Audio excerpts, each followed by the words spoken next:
सबको जय मसीह की। लगन ministry Bible Hindi story channel पर आप सभी भाई बहनों का वेलकम, आपका स्वागत करते हैं। आज की कहानी पर जाने से पहले आप सबसे निवेदन है कि आप इस चैनल को लाइक, सब्सक्राइब और बेल आइकन को दबा लीजिए ताकि आगे आने वाली सभी वीडियो का नोटिफिकेशन आपको मिलता रहे। धन्यवाद। आज की कहानी अय्यूब की किताब से उसके 3 मित्रों के विषय में है। अय्यूब के विषय में आप सभी भाई बहन अच्छी तरह से वाकिफ हैं, जिसमें हमें परमेश्वर के एक दृढ़ और शक्तिशाली विश्वास की कहानी देखने को मिलती है। जैसे ही हम पुराने नियम की किताब अय्यूब की कहानी को पढ़ते हैं, जहां पहले अध्याय के 1 वचन में लिखा है, उस देश में अय्यूब नाम का एक पुरुष रहता था। वह खरा और सीधा और परमेश्वर का भय मानता और बुराई से परे रहता था। उस देश जो कनान के पास ही स्थित था। मिस्र देश में याकूब और यूसुफ के मर जाने के बाद पूरी धरती पर सिर्फ वही ऐसा आदमी था जो यहोवा का वफादार सेवक और यहोवा की हर आज्ञा मानता था। इसलिए यहोवा अय्यूब से बहुत प्यार करता था। यहोवा ने उसको चारों ओर से आशीषित किए हुआ था। उस देश में उससे अमीर कोई भी नहीं था।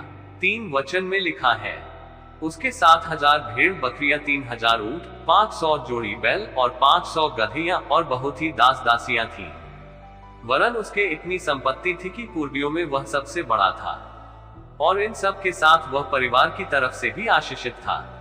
उसके 7 बेटे और 3 बेटियां थी। उसका एक भरा पूरा और खुशहाल परिवार था। समय समय पर उसके बेटे अपने अपने दिन पर एक दूसरे के घर में खाने पीने को जाया करते थे और साथ में अपनी तीनों बहनों को अपने संग खाने पीने के लिए भी बुलवाते थे। और जब जब खाने पीने के दिन पूरे हो जाते तब अय्यूब उन्हें बुलवाकर पवित्र करता और सुबह उठकर उनकी गिनती के अनुसार होम बलि चढ़ाता था, क्योंकि अय्यूब सोचता था कि कदाचित मेरे लड़कों ने पाप करके परमेश्वर को छोड़ दिया हो। इसी रीति से अय्यूब सदैव किया करता था। कई बार हमारे जीवन में भी ऐसा ही होता है।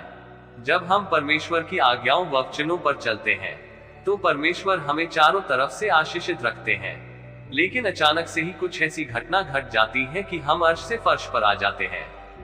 उस समय हम इधर उधर भागते हैं और सोच में पड़ जाते हैं कि यह ऐसा कैसे हो गया। ऐसे कुछ लोग तो आत्महत्या जैसा गलत कदम भी उठा लेते हैं और कुछ अपने विश्वास में भटक कर सच्चे परमेश्वर को ही छोड़ देते हैं। किंतु ये घड़ी परमेश्वर में हमारी परीक्षा की घड़ी होती है और परमेश्वर भी देखते हैं कि यह व्यक्ति विश्वास में खड़ा रहेगा या नहीं।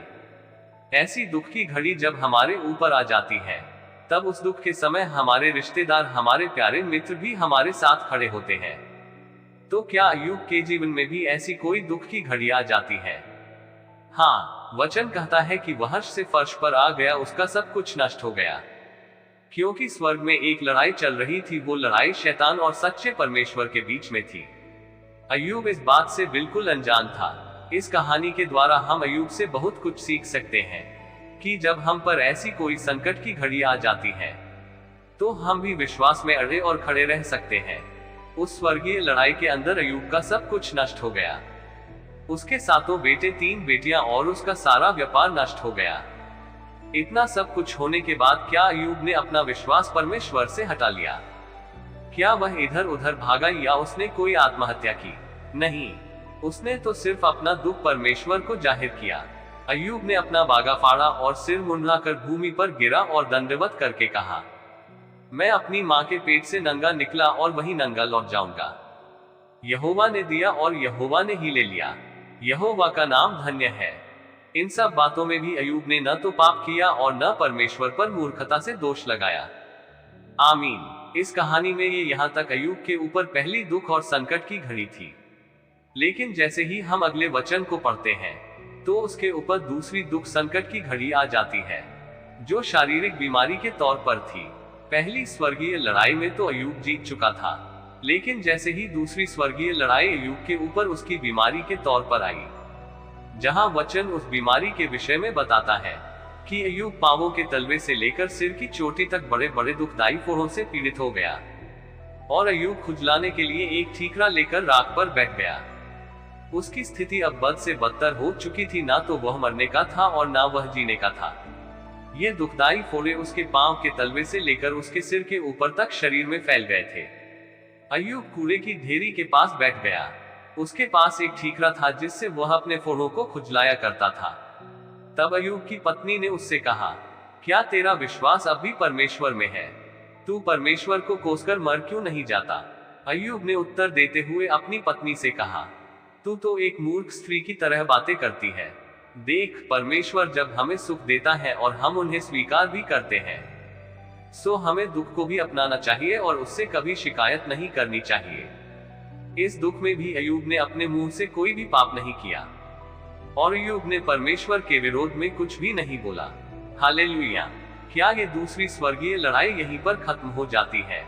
नहीं, जैसा कि हमने पहले बताया कि ऐसी दुख और संकट की घड़ी में हमारे प्यारे मित्र व रिश्तेदार भी हमारे पास आ जाते हैं। उनमें से कुछ अच्छे भी होते हैं, कुछ बुरे भी होते हैं, कुछ हमें हौसला भी देते हैं। और नीति वचन में लिखा है कि ऐसी विपत्ति में मित्र ही भाई बन जाता है। तो हमें ऐसे मित्रों को रखना बहुत जरूरी है जो इस प्रकार के दुख और संकट की घड़ी में हमारी सहायता कर सके। जब अय्यूब दूसरी इस स्वर्गीय लड़ाई में शैतान को हराने वाला था, तब अंतिम घड़ी में शैतान उसके 3 मित्रों का प्रयोग करता है कि वे अय्यूब के विश्वास को तोड़ दे व परमेश्वर के निंदा करने के लिए बहका दे। अय्यूब के ये 3 मित्र थे, तेमानी का एलीपज, शूही का बिल्दद और नामाती का सोपर। इन तीनों मित्रों ने अय्यूब के साथ जो बुरी घटनाएं घटी थी उन सब के बारे में सुना। ये तीनों मित्र अपना अपना घर छोड़कर आपस में एक दूसरे से मिले और उन्होंने निश्चय किया कि वे अय्यूब के पास जाकर उसके प्रति सहानुभूति प्रकट करें और उसे ढाढ़स बंधाएं। एक ऐसा व्यक्ति जिसने अपना सारा परिवार, धन और स्वास्थ्य खो दिया था, फिर भी परमेश्वर में अपना विश्वास नहीं खोया। इतने बड़े संकट के बीच अय्यूब के पास उसके 3 मित्रों के अलावा और कोई नहीं था। अय्यूब की पीड़ा के बीच में जब उसके 3 दोस्त उससे मिलने आए, शुरू के उनके कार्यों से लगा कि वे तीनों अच्छे व्यक्ति होंगे। जब उनको अय्यूब पर आई सारी विपत्ति का समाचार मिला तो वे 3 मित्र सहानुभूति और सांत्वना देने के लिए दूर देश से मिलने पहुंचे। जब उन्होंने दूर से आंख उठाकर अय्यूब को देखा और वे अय्यूब को पहचान ना सके, तब चिल्लाकर रो उठे और अपने अपने वस्त्र फाड़कर आकाश की ओर धूली उड़ाकर अपने अपने सिर पर डाली। तब वे उसके पास 7 दिन और 7 रात तक भूमि पर बैठे रहे और किसी ने उससे कुछ भी न कहा, क्योंकि उन्होंने देखा कि उसका दर्द बहुत बढ़ा है। उनके कार्यों से पता चलता है कि ये लोग सिर्फ दोस्त नहीं थे वरन वे अच्छे दोस्त थे। क्या आपने कभी किसी दोस्त के लिए ऐसा किया है? 7 दिन तक उनके साथ बैठे हो, या क्या किसी दोस्त ने आपके लिए ऐसा किया है जब आप दर्द और पीड़ा में थे? ऐसा लगता है कि अय्यूब के 3 दोस्त हम में से बाकी लोगों के लिए आदर्श भी हैं। परंतु कभी आपने सोचा है कि अय्यूब के इन 3 मित्रों के नाम पुराने नियम के अन्य पात्रों के नामों की तरह हमारे मनों में क्यों नहीं गूंजते? एलीपज, बिल्दाद और सोफर के नाम शद्रक, मेशक और अबेदनगो के समान नहीं है और कई लोग तो उनके नामों को जानते भी नहीं हैं, जैसे दानियल के 3 दोस्तों को जानते हैं। वे 7 दिन और 7 रात उसके संग भूमि पर बैठे रहे। उसका दुख बहुत ही बड़ा जानकर किसी ने उससे एक भी बात न कही। इन लोगों ने अपने दोस्त के साथ जमीन पर बैठकर 7 दिन और 7 रातें बिताई। इतना बड़ा बलिदान, फिर इन 3 व्यक्तियों की इतनी खराब प्रतिष्ठा क्यों है? संक्षिप्त उत्तर यह है कि जब उन्होंने अपना मुंह बोलने के लिए खोला, तब उनकी सच्चाई का पता चला कि वास्तव में ये लोग कैसे हैं। किसी की जुबान पर काबू पाने के लिए 7 दिन बहुत लंबा समय है। 7 दिन के बाद आखिरकार अय्यूब ने ही उस चुप्पी को तोड़कर बोलना शुरू किया और उनसे कहा, वह दिन जल जाए जिसमें मैं उत्पन्न हुआ, और वह रात भी जिसमें कहा गया कि बेटे का गर्भ रहा।